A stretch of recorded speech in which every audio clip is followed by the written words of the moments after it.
up. And you have just gotten back from Wilmington?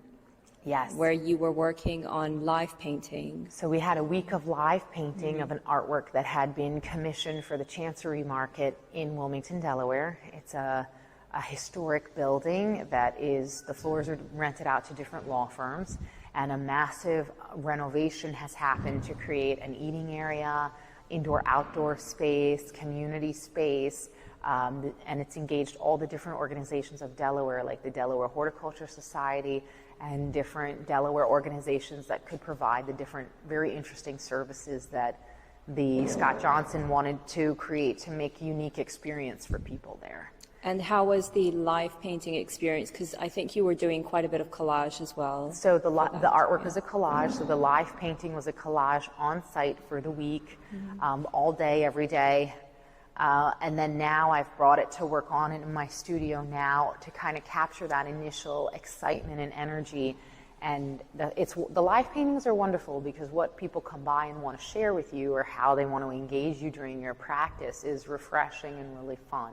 So are people physically participating in the paintings? So they're not painting it, they're observing and then asking questions, and some people want to talk, some people don't. They just want to see what you're doing.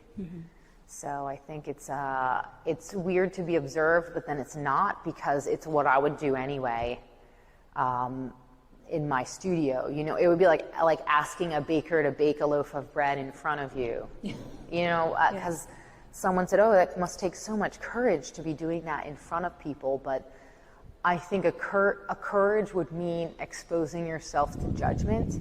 And I think I've passed that phase, like as an adolescent now, because whether people like my paintings or they think they're ugly or they don't like them or they don't have respect for my journey or they do, really is a moot point at this point in my life. I mean, I'm doing what I have to do. So what I have to do every day inside of me to feel like a complete person, to feel like myself. And by the grace of God, I have the opportunity to be able to do that. And so I think for me, it's everything's about just showing up and getting started. That's amazing. I feel like I'm one of the few lucky artists that gets to every day work in my studio and realize my ideas. And another question that people have for me is, well, how, do some days you feel inspired, some days you don't? Like, do you want to work and you don't? And my particular concern is how little time I have, because I already have an idea of the next 5 or 6 series I want to work on and experiments I want to work on.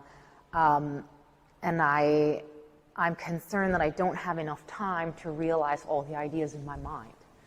So that's more of my concern. I always feel to paint, and motherhood really locked that in, because you have a time frame where you can work, and if you have a sick child or if something changes or childcare changes, that can evaporate in the ring of a phone call.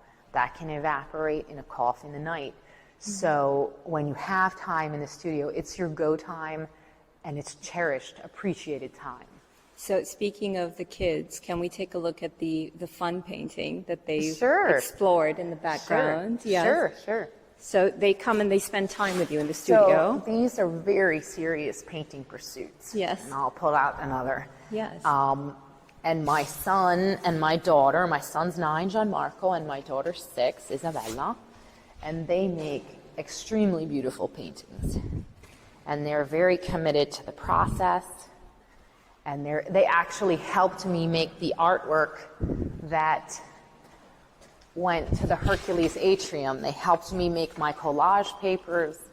I'm looking for one of Isabella's larger artworks. Oh, you have larger works too. I do. They always want to paint on the biggest canvas that I have for a client. When they come and choose, they don't like to paint on paper. So they have full creative freedom. They do. And the music goes on, and they get to work, and they have their aprons over there hanging up, and it's a very serious thing. And when I say I'm in the studio and I was painting, they say, well, why didn't you bring us? Why weren't we there? Why didn't you bring us? So it's very cute, because it's a very serious pursuit, and I'm happy to see them I'm happy to see them having a zone where they can really be themselves and let it happen, and they choose the music that they like, and they really enter that creative space of like the mind, the imagination, and the spirit. It's a pleasure to watch them experiencing that too. So to close the beautiful visit, for 2023, yes, what would you say at the moment is your highlight, or what are you looking forward to?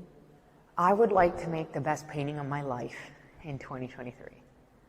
That sounds like a the best painting that I look back and say that was really relevant, and I'm so happy I pushed myself to arrive at that exploration.